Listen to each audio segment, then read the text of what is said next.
TV show and great movie, I might add, The A-Team. Man, I love it when a plan comes together.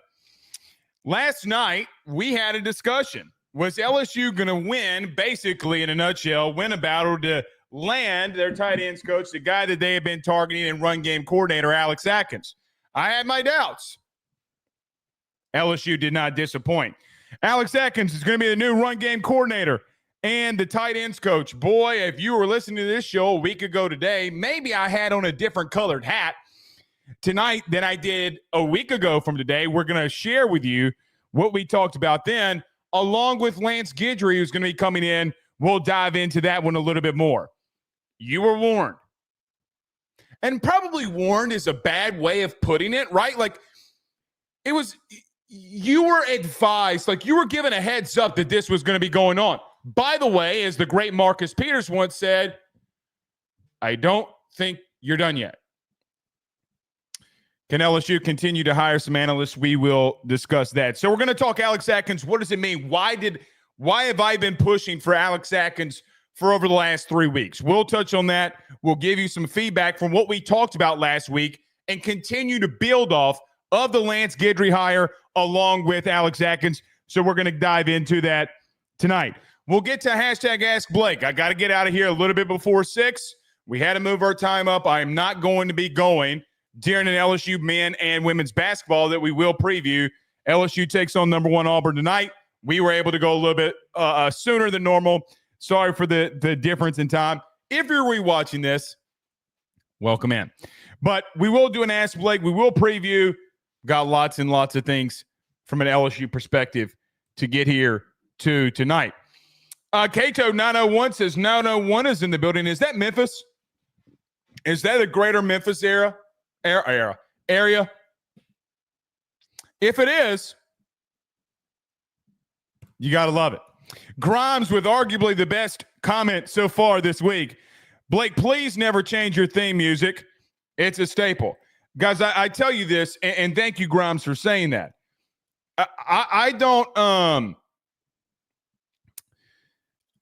For me, personally, this is how I feel. You think I'm probably being a little hyperbolic when I say this. When the ba-ba-da-da-da comes on, every time I come on this show and we are live, dude, I get chill bumps. I get so excited to be able to come out here and talk LSU sports with you. I do. It's my number one favorite thing outside of spending time with my family. I promise you, it is. I think it's great, though, Grimes. Thank you. We have changed the intro when it comes to visualization of this show. We are not going to change the music, that is for sure. Big J. Cole, what's up, buddy? Says, whatever happened to Jacoby Matthews? Nothing since December. Well, I think Jacoby Matthews needs to worry about taking things more seriously. I think that he needs to control what he can control to get back where he wants to go.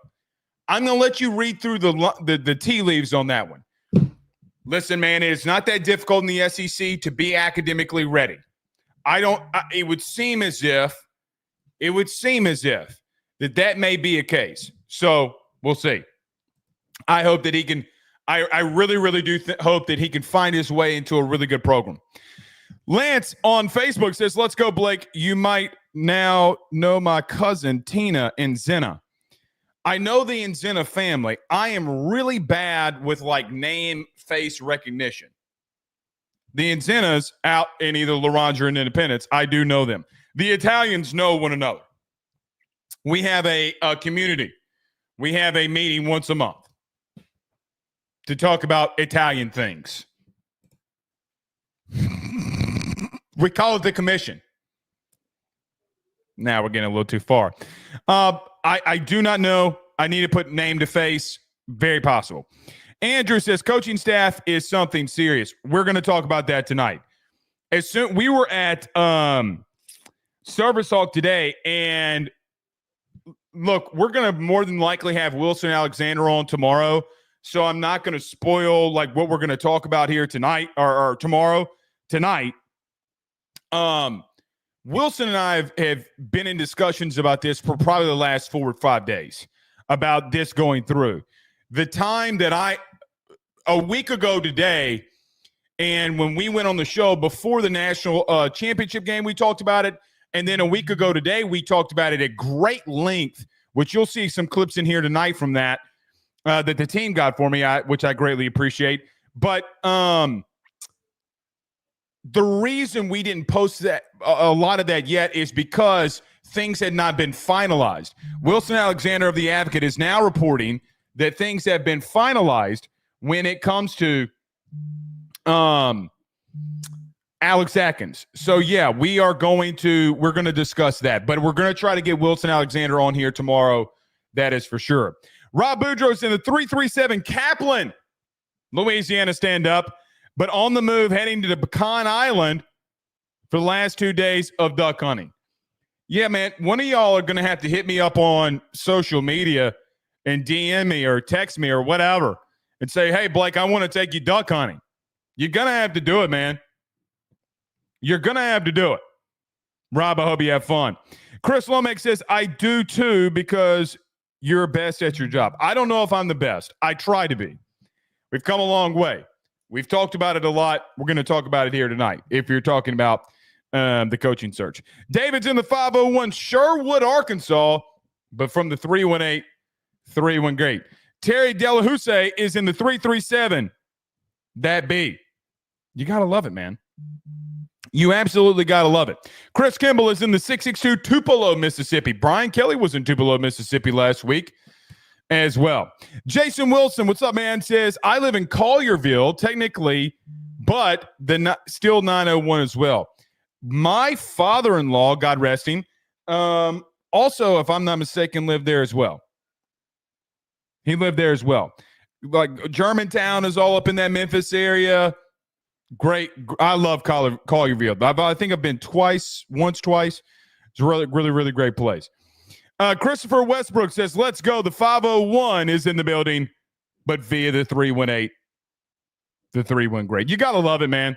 You got to love it. You got to love it. Anyway, all right, let's get moving here. We got lots to discuss. No real time to waste. Everybody do us a favor by hitting the like and share to all those groups. If you're on Facebook and to all those social media pages, you're watching us, listening to us on YouTube. Like, subscribe, notification bell, wherever you listen to podcasts, rate, review, and subscribe. Let's talk about our good friends over at betonline.ag, our good friend Tyler Alexander over at LPT Realty, and our good friends over at J&J Exterminating. But first, I need to mention to you our good friends over at Underdog Fantasy. Guys, the Super Bowl is 11 days away. If you want to go into Underdog Fantasy and place your bets when it comes to fantasy and the Super Bowl, you need to do that today. You can take Saquon Barkley. You do get that free pick. You can take Patrick Mahomes with the free pick if you use that promo code AYS. You also have a chance to win up to $1,000 in bonus cash when you use that promo code. Underdog Fantasy is one of the growing and fastest growing fantasy websites out there. Go to underdogfantasy.com. Don't forget to use that promo code AYS. Let me get to a quick break. When we return, we got lots to discuss about the coaching staff. Next, stay with us. BetOnline is the fastest and easiest way for you to wager on all of your favorite sports, contests, events with the first-to-market odds and lines. Find reviews for all the news for each league, including Major League Baseball, NFL, NBA, NHL, combat sports, college sports, esports, and even golf. BetOnline continues to be the top online resource for all of your sports information for live in-game betting, props, and futures. Head on over to BetOnline today and use your mobile device to join and make your first sports bet. Use our promo code BELIEVE50, that's BELIEVE50, BLEAV 50, to receive your 50% off welcome bonus on your first deposit. That's betonline.ag, betonline.ag. He will sell your house and find you a new. Well, Tyler's the man, he's here for you.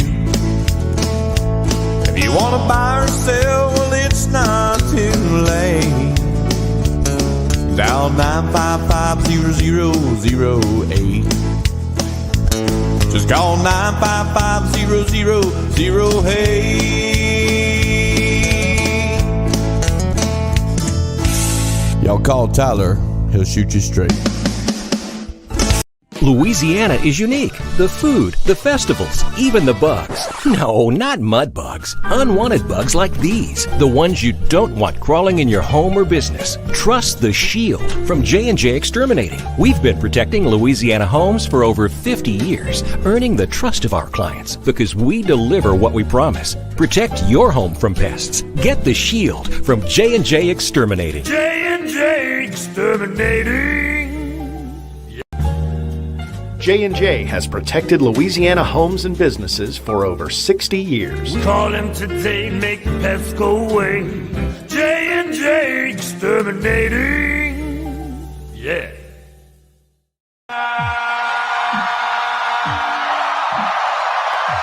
Let's get rolling here. So, over the last couple weeks, you and I have discussed a main topic. What is LSU going to go do at tight ends coach now that Slade Nagel is taking over as the OC for the Houston Cougars and Willie Fritz?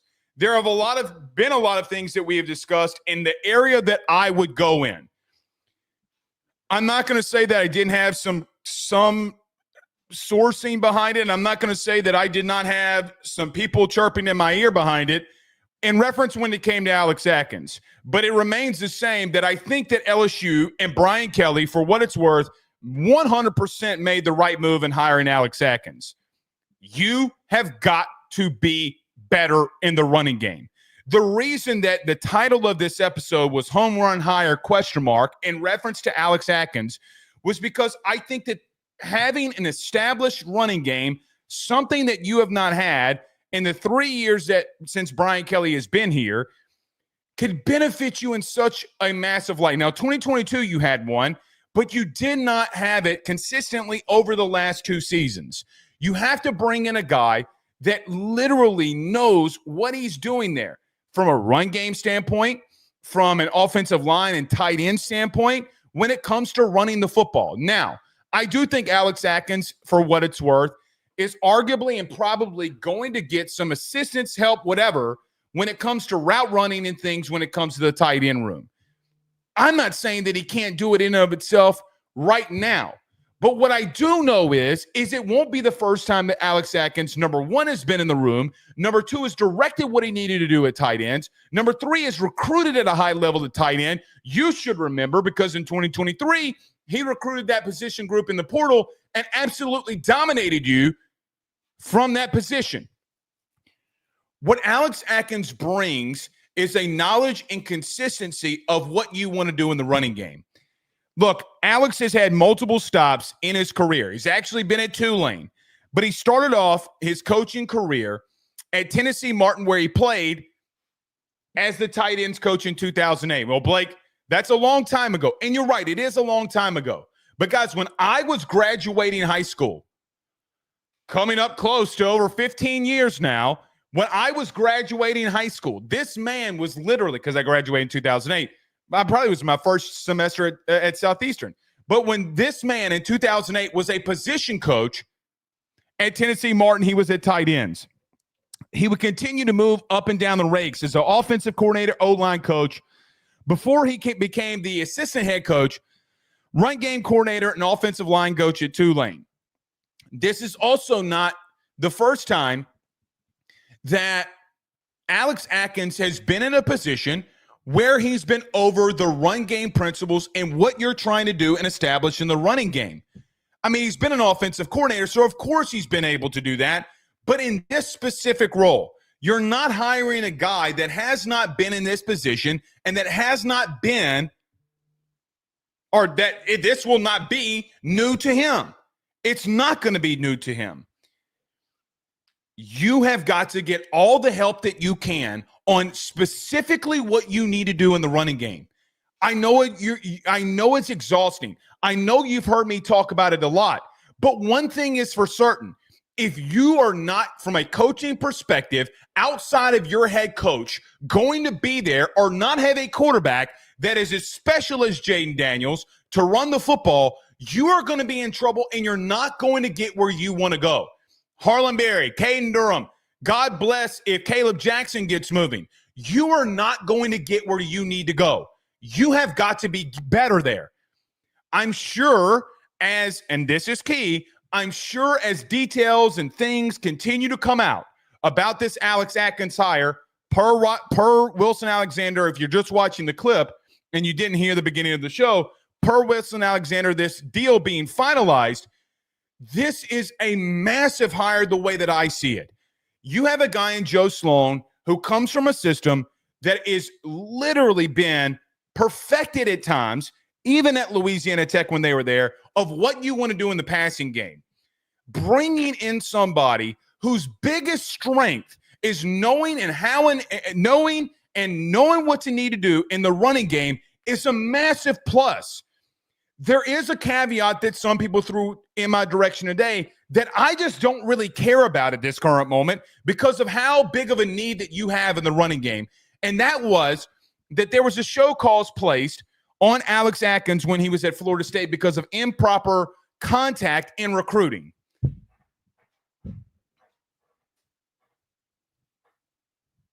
I mean, so he's going to get hit for improper contact to a player, and we're just going to act like that he's the only one doing it. It was clear to everyone with a pulse that when Alex Atkins was not at Florida State, in which he served a suspension this past year, offensively, they sucked. Mike Norvell, let's just call it what it is, even post Alex Atkins, got tremendously worse from an offensive play calling standpoint. Norvell, which we know that Alex Atkins coming from Florida State as the OC, because he was the one that went out and got DJ Uiagalelei.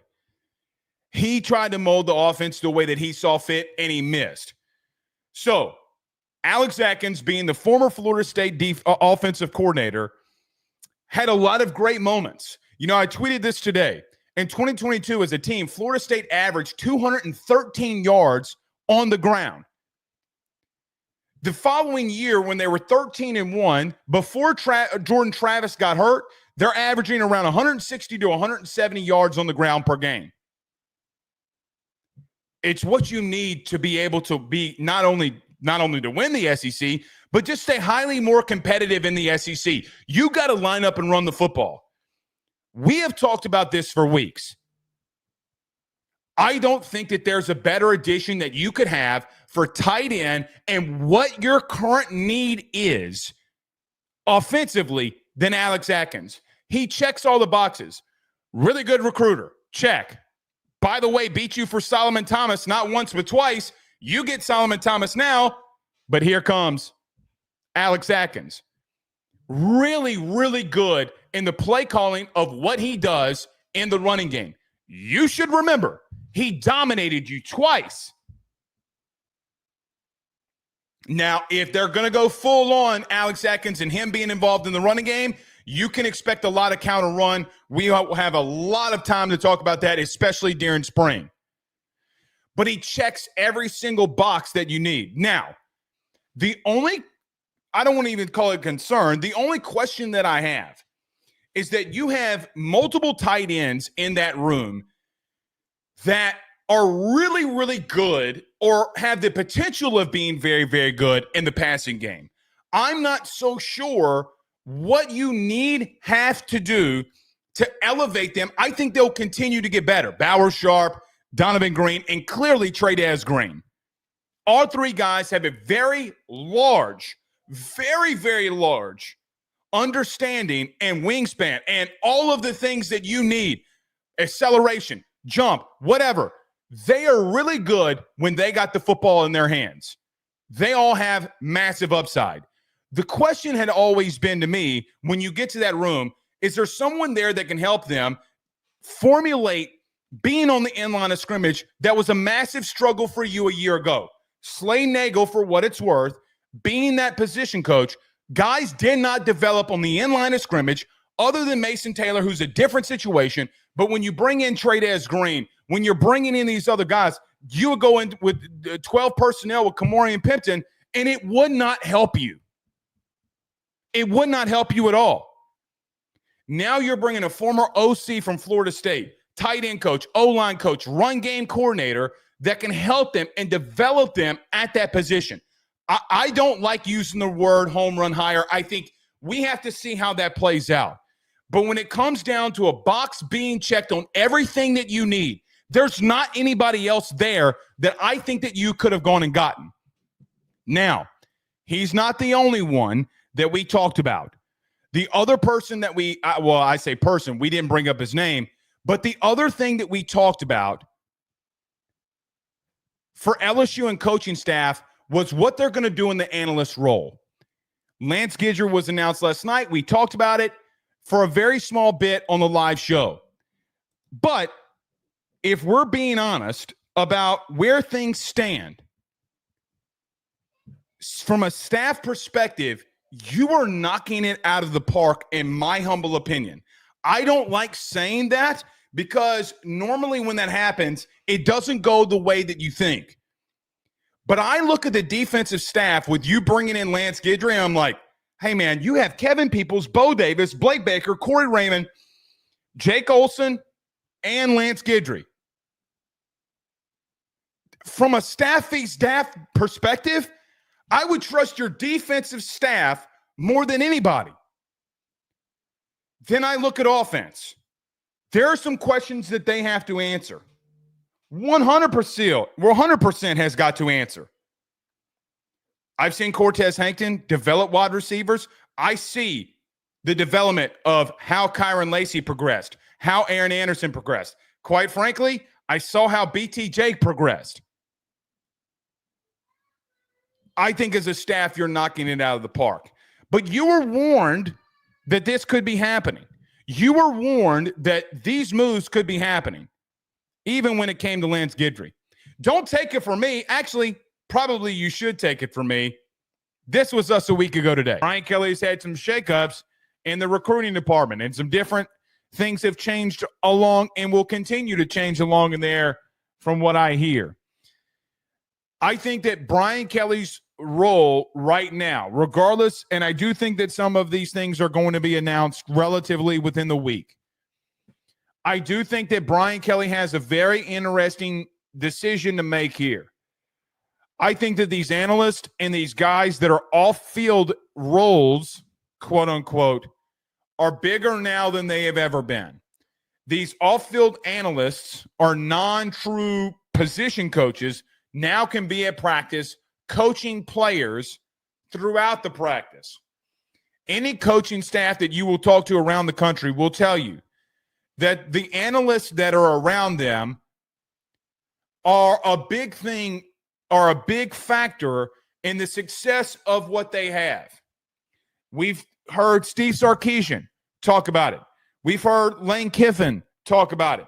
We've heard Jim Harbaugh talk about it. Clearly, we've heard him talk about it. We've heard Urban Meyer, Ryan Day, Brian Kelly, all of the Kirby Smart, all of these elite college football coaches have all said one thing about the new direction of this analyst role.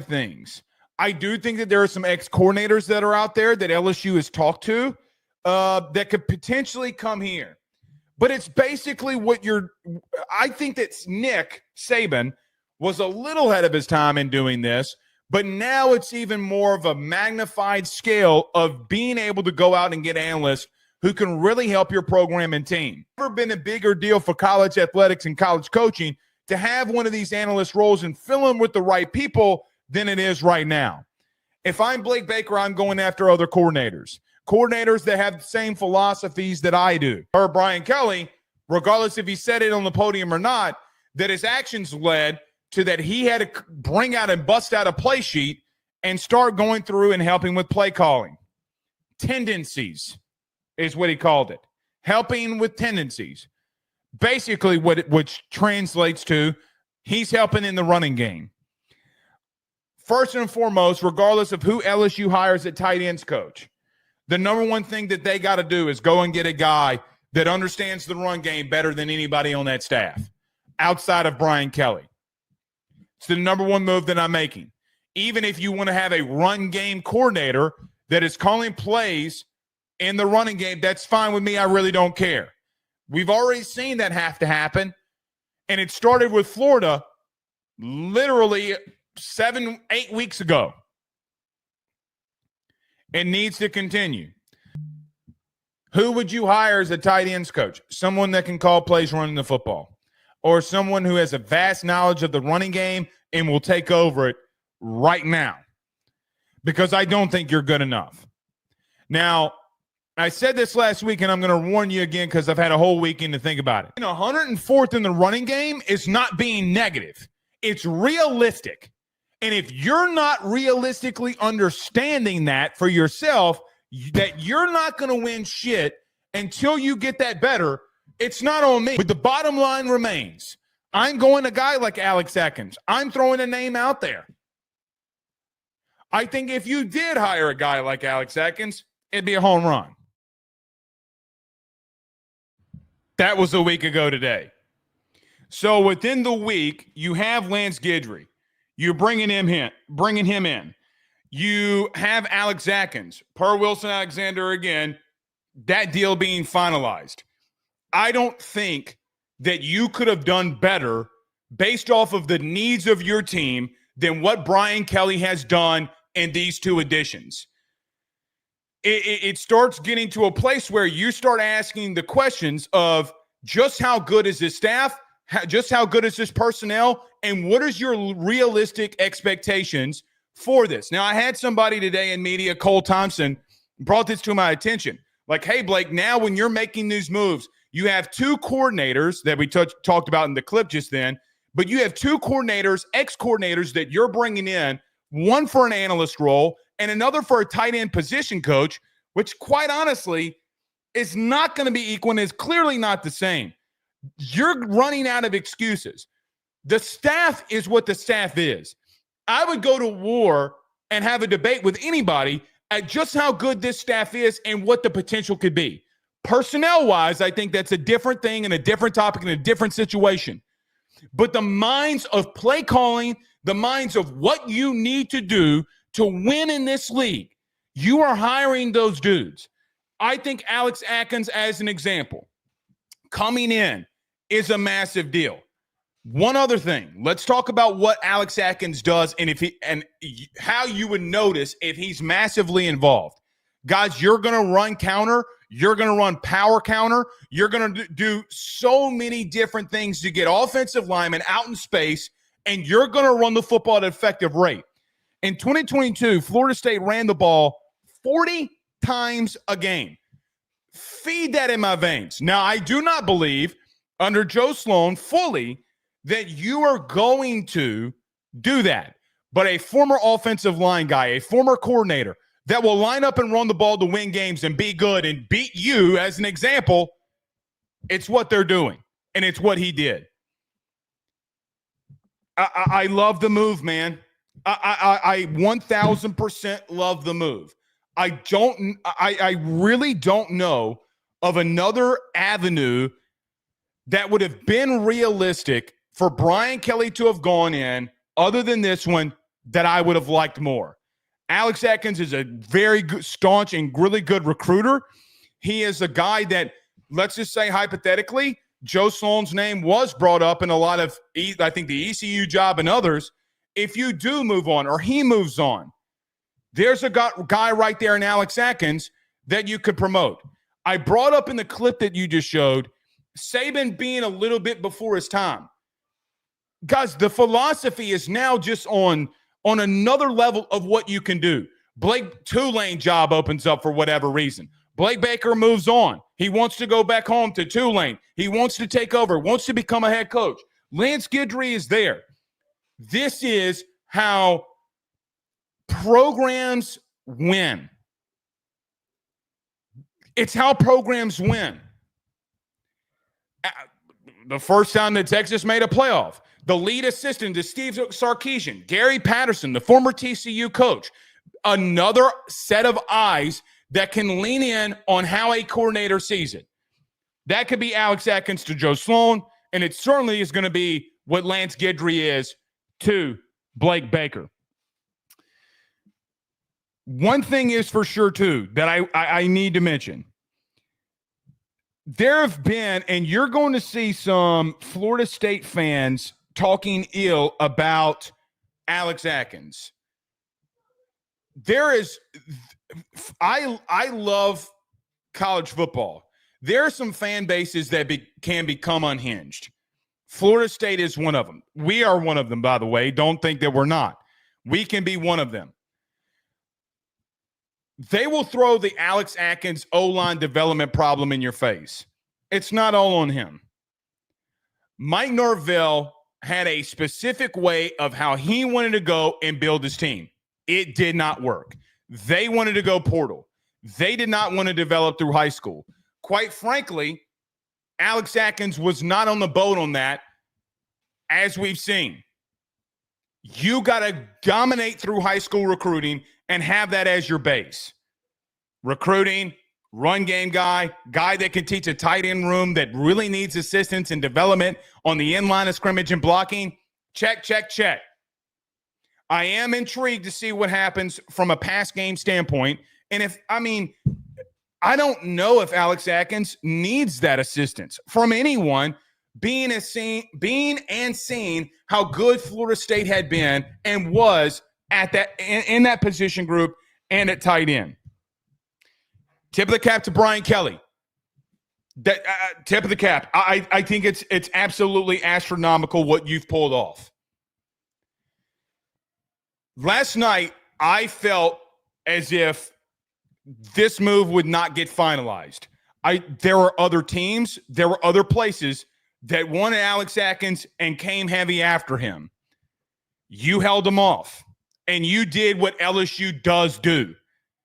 LSU doesn't bend the knee to anybody. You're like Jon Snow when you're going into the Battle of the Bastards. We don't bend the knee to anybody. NFL comes calling the coaches, no. Unless you want to go, no. We're going to do what we need to do to win championships and win games. And that's what you did. I will be open and honest with you. Last night when we spoke, I did not feel that was going to happen. I felt from some things that I had heard that things could go sideways quickly. But LSU and Brian Kelly and Scott Woodward and company stood up and made a stand. And for that,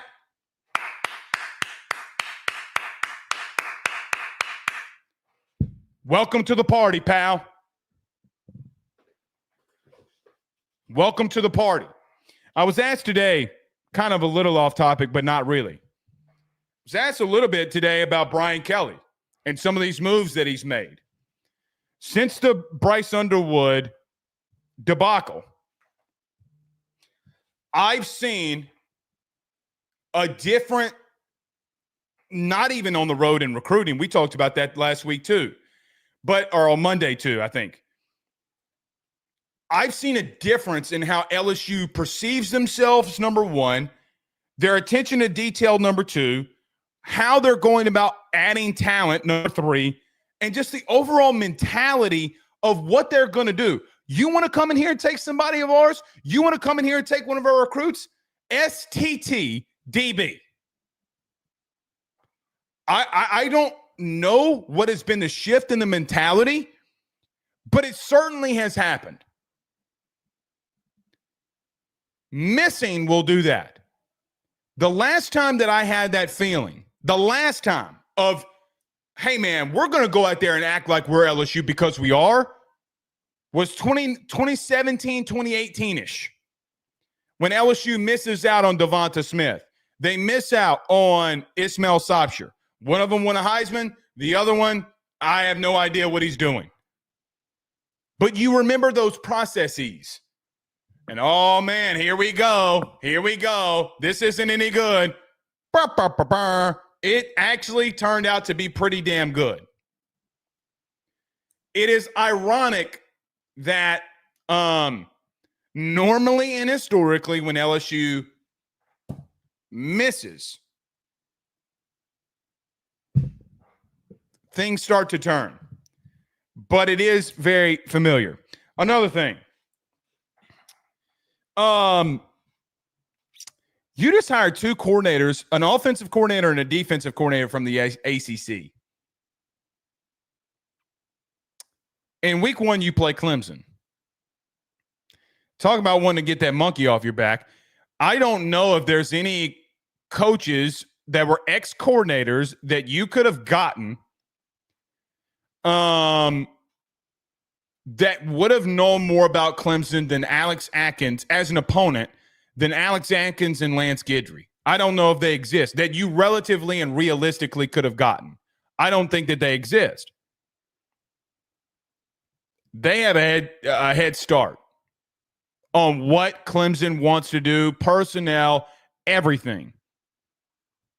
You went in the ACC and took 2 coordinators.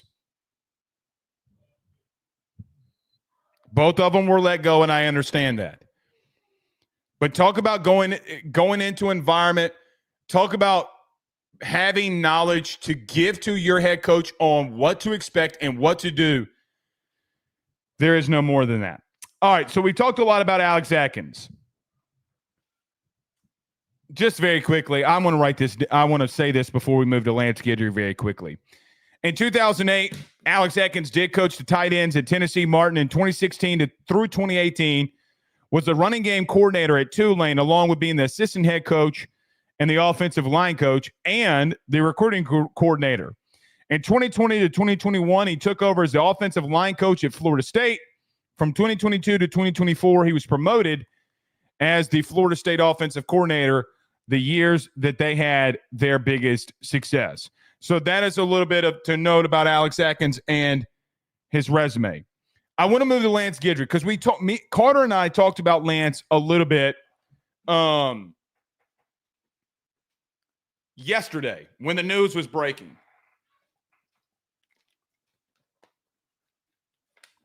I need to stop drinking a bottle of water.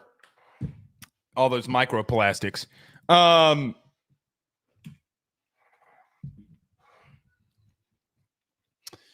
We played the clip earlier in reference to me saying that LSU was going after ex-coordinators. Let me tell you some things that in that process and even now, I think that LSU could do, has the potential to do, and something that would be very good, in my humble opinion, of what they should do. Lance Guidry is a safeties coach through and through. It's a position that he's coached the most. Now, he's been over an entire DB room before. He's a DB guy. But if you cut him open and you ask him, what position group do you want to coach, it's more than likely going to be safety. You have a lot of new safeties now. You have young safeties that are in that room. You have Deshaun Spears. You have Tamarcus Cooley that comes in from the portal. And quite frankly, I still do not believe that you're done at that position when it comes to the spring portal window. I don't. There are a lot of teams in the country that are looking for safeties. I think that there is a potential. I don't know if this will happen, but I do think that there is a potential for LSU to, and not just only LSU, but for last year's spring portal window of defensive tackles, that being safety this go around, because so many teams are looking for safeties. If you throw your hat in that arena, you better be willing to go out and spend the money. Don't think that you can get in that arena when everybody's going to throw that money around and think that they're not going to outspend you. Lance Guidry has a very interesting situation here being an analyst. I don't even know if I want to even continue to formulate him as an analyst, if I'm being honest. I think calling him an analyst is quite honestly bullshit, because now with the rule of analysts being able to coach at practice and guys having headsets and analysts having headsets, are we really going to just call them analysts? Now, I still think that Jake Olson, for what it's worth, is still going to be over the duties of the safety room. What happens with Harold Perkins? We kind of mentioned it last night, but didn't go into great detail. What happens with Harold Perkins? I humbly believe that he moves out to star, that star role that Major Burns played in. And I think that you have a guy that, number one, everybody on that staff really likes in Lance Guidry, that can help mold, develop a guy that is struggling to find what his calling of a position is. Again, I just want to make a very big if, because I do not know what LSU is going to do with Perk. I don't. I have a very formulated hypothesis of what I think they're going to do. But let's just say humbly that they move him to star. I am taking Lance Guidry, who has been known in his career from lower schools to be a very high developmental coach. I am taking him with Harold Perkins and saying, make him, not let me do that because it'll be sound political. Make Perk into your image of the defense that we're trying to call. Because I think that Lance Guidry has a very massive understanding of what Blake Baker wants to do. Again, Blake Baker, and I'll just say it like this. Sources, I guess. Blake Baker is highly involved in this Lance Guidry move. He's highly involved in it. It does not happen without him. I know Brian Kelly is going to ultimately be the decision maker of what goes down. This does not happen without Blake Baker's sign of approval. You go to Lance and you say, listen, big dog, be with Harold 24/7. I have spoken to multiple people in the last 24 to 48 hours, and even in the beginning of last week when we kind of have hinted at this about going after coordinators that can help Blake Baker in his mold and image. The reason I brought that up then, and the reason I'm going to say this now is, you have a freak of nature in Harold Perkins. You have a guy that this time a year from now could be at the Reese's Senior Bowl, and we're saying, bro, Harold Perkins was an All-American. Blake Baker and Jake Olson and Lance Guidry had a big deal to do with this. Guys, everybody on that staff is going to really enjoy Lance Guidry. He's a ball dude. He is a ball knower. All Lance Guidry cares about is ball. Now, from a Miami's perspective, if you want to go that route, I think that there was other issues involved with Lance Guidry at Miami. They gave out too many explosive plays. I think the personnel, quite frankly, that some he did not bring in. A lot of the guys that he had were not dudes that he brought in, just so we're frank. They did not know what they needed to do. It's a lot like you. But knowing the history of what has happened with Lance Guidry, former head coach at Magnesia State, former DC at Southeastern, former DC at Marshall, former DC at Miami, I have full confidence that if you give him Harold Perkins at star, we could see a drastic change in the production of what we want Harold to be. Blake Baker sent more nickel because from, I guess, a PFF perspective, Major Burns was a nickel. Nobody in the SEC sent more pressure from that nickel, big linebacker, star role more than you did. Nobody. Nobody did. So you're putting Harold Perkins in a role where now when he's blitzing from that star, nickel, whatever you want to call it, I don't care what you call it. Call it outright dog shit for all I care. But from that role, Harold's now going to be lined up with, historically, when we've seen guys use this kind of defense and try to block those positions, either running backs are going to do it, fullbacks, tight ends. The likely chance of Harold Perkins rushing the passer or blitzing and being one-on-one with a tackle is not going to be necessarily something that happens often, unless an offense schemes for it to be the way that happens. So I feel very confident in what Harold can do there, along with the development of Lance Guidry. I brought up Andre Sam last night. Andre Sam was a safety that he developed. Guys, a guy that probably was not ready to be, or probably was not the level of standard of what you wanted safety. But quite honestly, he was the best one that you had. And that was a Lance Guidry guy.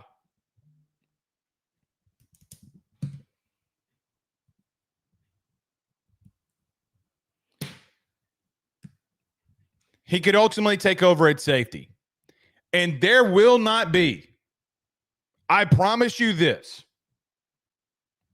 there will not be a better DB coaching staff in the country better than Corey Raymond and Lance Guidry. It will not exist. It does not exist. And another thing about Lance, too, my man can recruit. And he's not going to necessarily be over that, but he can if you need him to.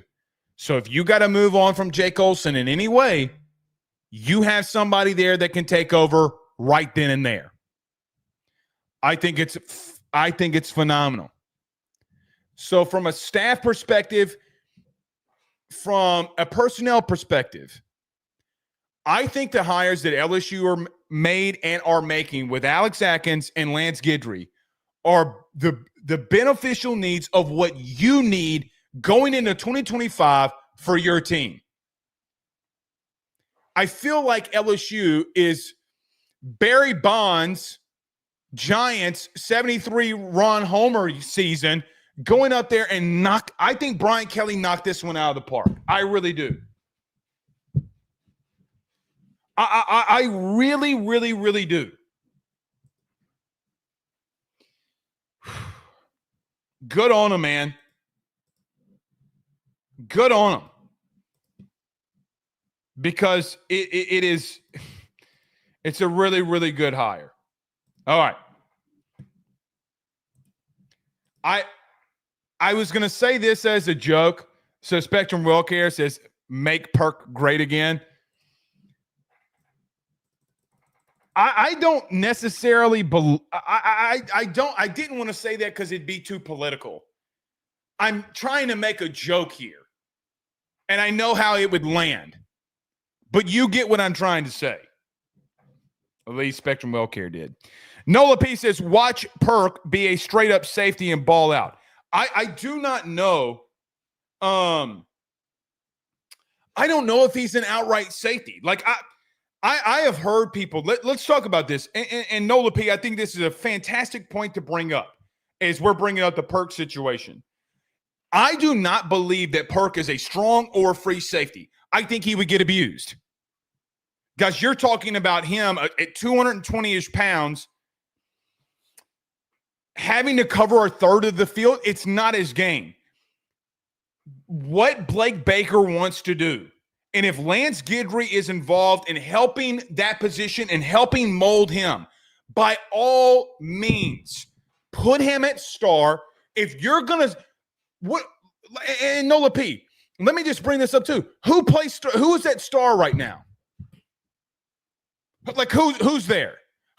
Are you putting Juwan Johnson back there? I don't think that you're doing that. I think Juwan Johnson's going to stay on offense, and quite frankly, I think he's going to move positions again. That's just my humble opinion.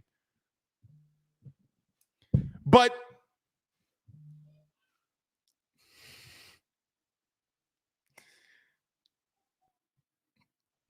you put him to the line of scrimmage, and you send that – guys, you send him with that much pressure – I think that you have success.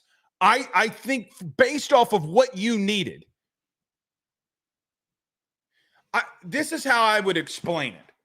I feel like this is a good way to explain it. I feel like you're the Philadelphia Eagles in a way. You're drafting and hiring guys based off of the needs and that you need then, but you're doing it in a way that benefits your team. So when you look up and you're like, damn, what did Philly just do? Molding to your needs versus having the big hire. You needed somebody to come in to help you in the run game. Check. You needed somebody with Louisiana ties that could get to Harold Perkins and could get to that safety room and help out Jake Olson and, quite frankly, help out the worst room on your team. What other things can Brian Kelly have done? I don't know. In reference to Perk, I am giving Lance Guidry a task. That task is we need Perkins to be ready for star. I don't even know if Perk is going to be here during the spring. I have no clue. Good. Lance, Perk, on the field together during spring. Let's go through mental reps. And I am trying to make them as inseparable as possible. They go to Taco Tuesday. They're there together. They'll go eat red beans and rice on Mondays, a.k.a. Devin Snow. They're there together. Crawfish Bowl Thursdays. They're there together. LSU, Tennessee, baseball weekend. They both go. They're there together. That is what I'm doing. I am making that bond inseparable. And I promise you Lance will get him there. Okay. Blank Face says he's Isaiah Simmons. He's not as physical as Isaiah Simmons. But, guys, when you're sending pressure from that position, you have to do some special things with your offensive line to block him with a tackle, which you're not going to do. They're not going to do. You can maintain him inside the box. You cannot maintain him outside the box. And quite frankly, let's call it like it is. What do you do with Patrick Payton on one edge and Harold Perkins blitzing from the other? What in the Rudy Poo hell do you do if you're an offensive coordinator or an O-line coach and you have Patrick Payton on one edge and you have Harold Perkins blitzing on the outside of it? What do you do? Guys, that is speed like no other. You better get that ball out quick. It is a problem and a half that you have to solve. Guy that we haven't talked about him much, that the staff, from what I hear, feels has just put his hand to go and gone down to work is Butler from Nebraska. Dude, I'm talking myself into some shit right now. But I am fired up about it. Brandon Reese says, yeah, Perkins has good size for an outside backer. He's 6'1", 220. That's basically what you're utilizing Star for. But, man, it's what I'm doing. It's what I'm doing. All right, any thoughts on Atkins? Spectrum Wellcare says Atkins will also have a positive influence on the O-line. Without a doubt. Guys, Solomon Thomas could come in here and start today. He could start today for you.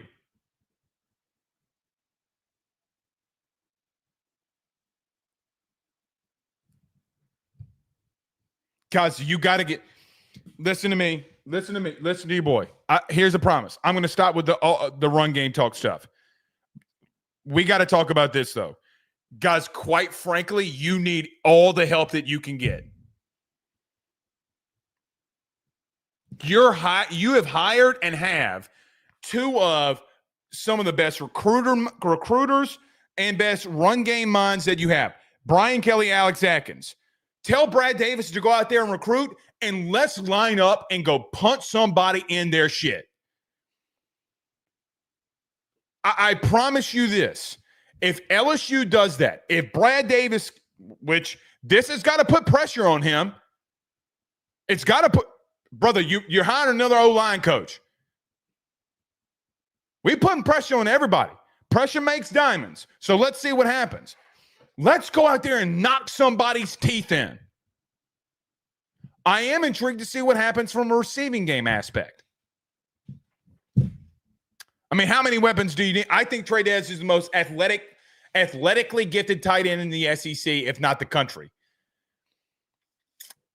Help him in the end line of scrimmage, and the kid could be all SEC. He could be an All-American. Guys, it is not a hot take to see what that kid is doing on a basketball court, which that game is going to start in about 5 minutes.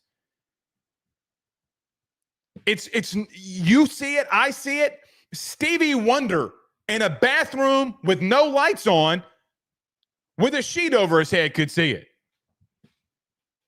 By the way, Stevie Wonder really ain't blind, is he? Y'all heard the joke about Shaq went into a elevator one time and Stevie Wonder was there and he said, "What's up, Shaq?" He goes, "How the hell you know it's me?" He goes, "I could smell you." Bullshit. You could see him.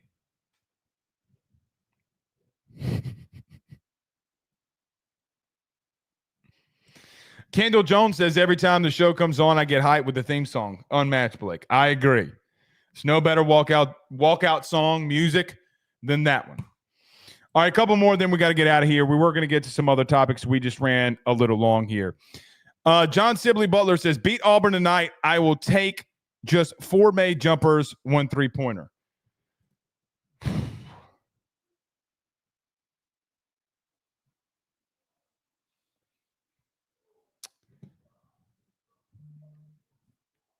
My mama said that if you ain't got nothing nice to say, don't say it at all. Carver says, damn, Blake, sheets over the head, man, geez. I mean, Carvis, come on. Okay, it's probably a little too far. But you know I'm telling you the truth. I'm telling the truth. Okay. I got to get out of here. Let's go watch NRMN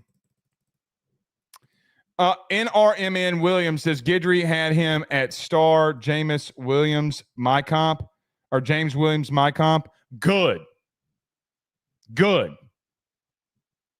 Guys, you knocked it out of the park. It's how I feel. We've been talking about it for 3 weeks on where I think you need to go. We clipped it, we posted it, we showed you. I'm not telling you anything that when I'm getting info, you're going to know about it. I might go in an indirect way. I'm not going to give you names and just go out here and bash you over the head with it, but start putting 2 and 2 together. But they need to be inseparable. All right. I got to get out of here. Ruffino and Joe show next, if you want to go over there. LSU basketball game next as well. Till then, we'll see y'all soon. Y'all have a good night. Peace.